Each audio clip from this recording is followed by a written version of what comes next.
Professor Surak, I understand you've been doing Japanese studies for a long time, so help us to understand what has been the tradition of emperors in Japan in terms of the transition from one to the other.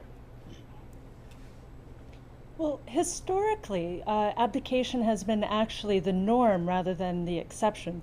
There's obviously a very long lineages of over 1,000 years of the Japanese imperial family, and in nearly half of the cases, the emperor stepped down, leading to a situation in which usually the son or the heir to the throne was in power at the same time the previous emperor was also in power. Sometimes that led for a lot of political strife, especially during times of civil war, which is one of the reasons that the Americans, when they rewrote the Japanese Constitution, were concerned to limit the possibility of abdication. All right. And that is where the interesting thing is, isn't it, Mr. Walker? What do you think could be some of the legitimate concerns related to a transition when an emperor is still alive?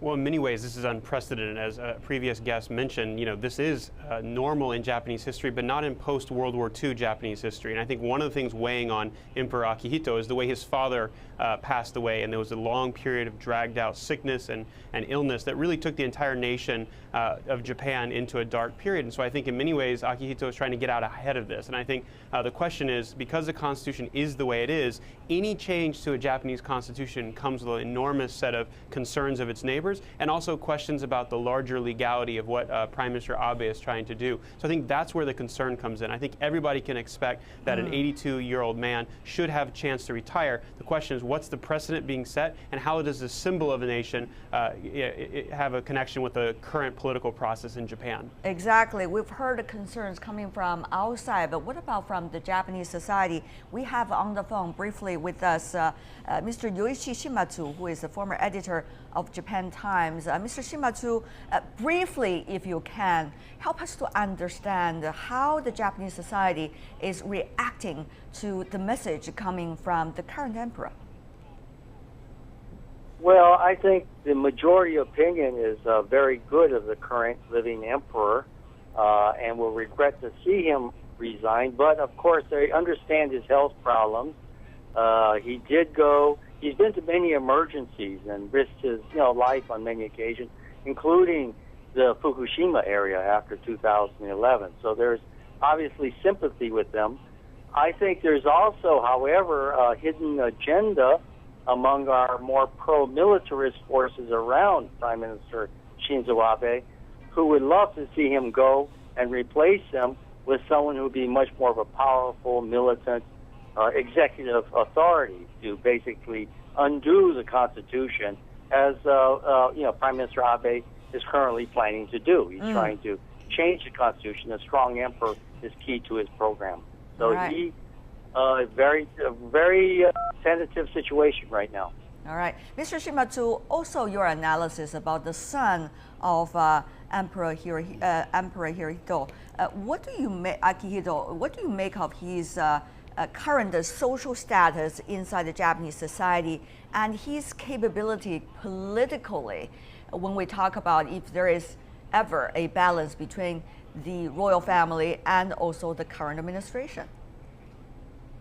Well, that's a very, very difficult question you ask, because, we've had a lot of periods of turmoil over the 20 years since the Tokyo subway gassing, and the Crown Prince was, at the time when he was younger, seen as very, very ambitious, very supportive of a strong emperor notion. He's mellowed in his ways and is starting to see his father's viewpoint.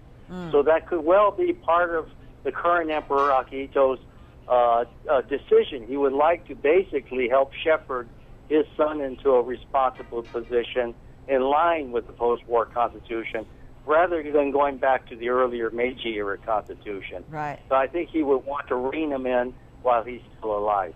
I see. Mr. Shimatsu, stay with us on the phone. We're going to talk to you later, but for now, let me come back to the Beijing studio. Mr. Liu, you've been listening to our panelists from other parts of the world, as well as from Japan itself. what do you make from the Chinese perspective of the recent messages between the royal family and the Abe administration now in Japan? We understand the Japanese emperor is having a lot of ceremonial functions to carry out according to his age. I also watched at some functions. He did have some mishaps, quote and unquote. Right. So I think he's understood that, he would like to give up his throne when he's still in his full capacity, as our other guest mentioned, so that he could coach his crown prince a little bit before he really retires. But I think we also notice another line, that is political line. Prime Minister Abe and the Japanese government at the moment is bending backward in changing the peace constitutions, which was formed in 1947.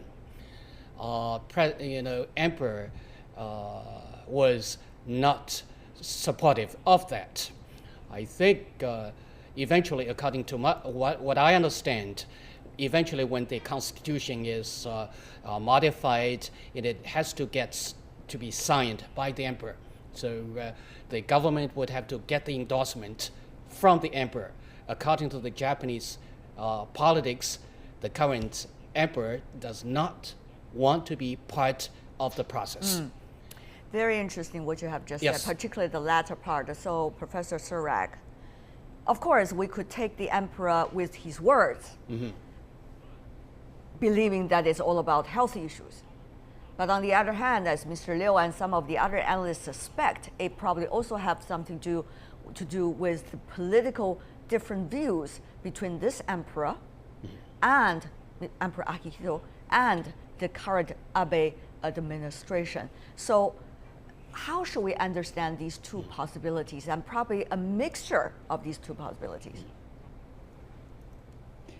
Well, on these sorts of issues, one can really only speculate because no official statement would of be course. made. It is the case that his health has been very much in balance in recent years. He's undergone a heart bypass surgery. He's had cancer surgery that, very fortunately hasn't So returned. let me just ask you a direct question, if you are reluctant to speculate. If this emperor steps down, will that balance be broken? The balance between the royal family, which has been since the Second World War be pacifist, and the Abe administration, perceived by many around the world as not anymore pacifist, at least.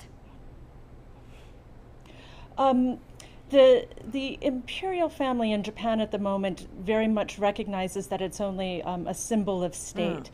If the constitution were to be revised under the current emperor, I believe that he would sign it, even if reluctantly, and if it is to be revised under his son, I think he would also sign it, even if reluctantly. They simply no longer are endowed with the political power to have any sort of influence. That said, the emperor has been a very strong force in emphasizing the importance of peace and the peace constitution in Japan. He hasn't been to Yasukuni Shrine since the 1970s when the souls of Class A war criminals were interred. He even used his most recent birthday to re-emphasize the importance of peace and all of this. And, as Abe has made very clear, he wants to revise the Constitution, and particularly Article 9. Those are very different political positions. But I think whether it's the current emperor or his son, they would probably both still sign a new constitution. Right. One of the interesting things is the reactions coming from Prime Minister Abe. He said, Mr. Walker, in a way that his government is going to think about this. Think about the possibility that has been raised by the emperor's speech, and yet he stopped short of going further, suggesting the government is going to apply to the parliament for the law changes so that the emperor could retire. How much space of imagination does that create for us in terms of the direction possibly to change? You know, I think one of the challenges when analyzing Japan is everything is kind of done behind the scenes. That's and so, right. as you said, the emperor has come out and has said, I would like to, he never said, I want to retire. He just came out and said, I worry about my health and I want to be able to have all these great things. And as already been pointed out, this is only the second time he's addressed the nation. He's an incredibly popular emperor, even though he doesn't have much political power. And so I think that this actually complicates Prime Minister Abe, because it would be much easier, as the previous guest said, for Prime Minister Abe to kind of change what he would like to change with Article 9 and other constitution, and not have to worry about the emperor and his status. But now the emperor has thrown a wrench into the plans. And the question is, how will this either work well with Abe's future plans, or how is this going to complicate it? So I think we have to kind of watch what's happening behind the scenes and what this has in a broader context with the population to be able to understand what will happen next. There are several things people have been talking about, Mr. Walker. You know, whether it's a man or a woman that can be the next generation or the generation after the next when it comes to who is going to be the emperor of the royal family. That's one thing, but that's probably the minor side of it. The major part of it is whether the succession of emperor is going to be politically influenced in a way, in terms of who will be the next one and what will be the function of the next one vis-a-vis the government, even though the emperor and the royal family is only playing a ceremonial role in the Japanese politics, but still it is something with a lot of status, and whoever is saying something from that royal family will be very much listened and respected by the Japanese society. So, Mr. Walker, what do you make of this reality? You know, I think there's two realities. The reality you laid out in terms of the political implications of the symbolism of this the position is important, but also the human realities. In some ways, the emperor is the slave to the Japanese people. He can never retire currently. So I think the question of balancing the human condition and the symbolic condition, I don't expect the politics to play that much of a role about who will be the next emperor. I think it's going to be the emperor after the next emperor, because I think the question of whether you can have a daughter that could step in, who will be picked. Right now, it's a succession. It's the largest dynasty in the world. There's a natural heir to the throne. I think that's one of the reasons that Emperor Akihito would like to have an orderly transition in the same way that he enjoyed from his father, without the complication of the death and the illness in between. He'd like to kind of see that succession in his lifetime and be able to be a part of that process. Let's go to Mr. Shimatsu, joining us, former editor of Japan Times once again. Mr. Shimatsu, are you concerned that, as Mr. Walker indicated earlier, it is not likely to be a political crisis now, but it could be a concern for future generations of succession if the law is going to be changed, that the political or the administration inside Japan could have a bigger influence on the succession candidate?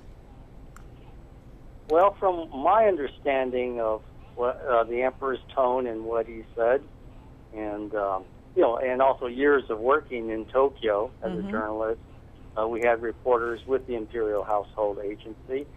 My impression is that the emperor is basically saying, if the constitutional crisis is pushed further and they do try to ram through a change, he will stay on. He will suffer, you know, in doing so. His health will deteriorate, and it will bring harm to himself, but he's willing to sacrifice his health to fight a constitutional change. If, however, the ruling parties decide to back off and leave the Constitution as it is and stick to the pacifist policy, he can then exit earlier and take care of his health. In other words, and so the Japanese people, this is a heavy weight. You're not supposed to disturb the emperor. You know, he's the highest sort of symbolic authority. So to cause him to be upset, to cause, let's say, a heart attack or something like that, would be unthinkable. And any politician who pushes the agenda that far would really be ostracized by the Japanese people. I see. Thank you so much, Mr. Yoichi Shimatsu, for being with us, former editor of Japan Times. For now, let me go to you, Professor Surak. So, are we going to see the so-called non-movement at this moment of all the political factors, including the royal family itself? It seems that to be a moment of peace in a way. Nobody's going to move to the second step until the debate is fully done by the Japanese society. Or are we going to see eventually, very soon, some result coming out of the royal family in its negotiation with the current government. Given your understanding of Japanese society, what is likely to be the possibility? Well, there's been quite a bit of background work that's been done until now. In fact, the emperor had considered making this announcement that he would, a sort of veiled request for the opportunity to abdicate on his birthday last December, but not enough of the background work and legwork had been prepared at the time, leading to this delay of several months. But I think now that there have been some public opinion polls, there's been probably back-channel communication between the Imperial Household Agency and the Abe government, that there's been, to some degree, a smooth road laid for the possibility that there can be a steady, probably slow, movement forward. I wouldn't expect there to be stasis on this front. Mr. Liu, what do you think? Next step? Yeah, the next step definitely in line with the constitutional monarchy. Even the Abe administration manages to modify the peace constitution. Whoever at the throne would have to sign it. There's no problem about it. But I think for the current emperor, he just wants to make sure that he would leave the throne before the bill reaches his office, so that he would not have to be endorsing something which he never liked. But that's his son who's likely to be but the I think, next generation. to show his personal philosophy, I think. Are you suggesting he's doing a political threat to the Abe administration by not doing threat, that? but because of the current emperor wants to stick to his, he's the emperor. There's no problem about it. But he's also having his personal philosophy with regard to the war, which happened 71 years ago.